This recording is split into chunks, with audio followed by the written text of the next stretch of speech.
Did you know the Riccar R70 Smart Mop can clean itself? Hi, I'm Josh from Riccar. Once you've completed taking care of the dirty water tank, we're now ready to use the self-cleaning mode.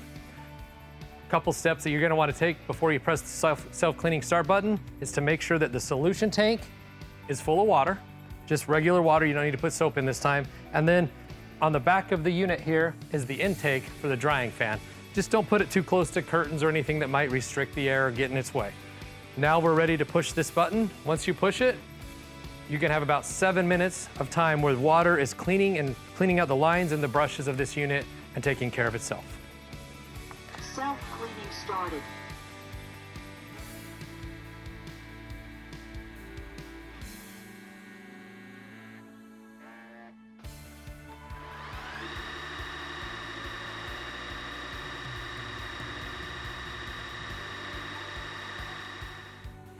Once you've completed the rinsing cycle, there's going to be about 3 hours of drying time.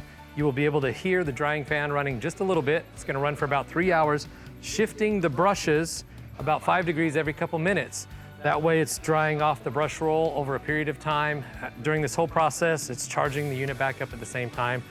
Once you finish that portion of the process, you have one thing left to do, and that's empty the dirty water tank again.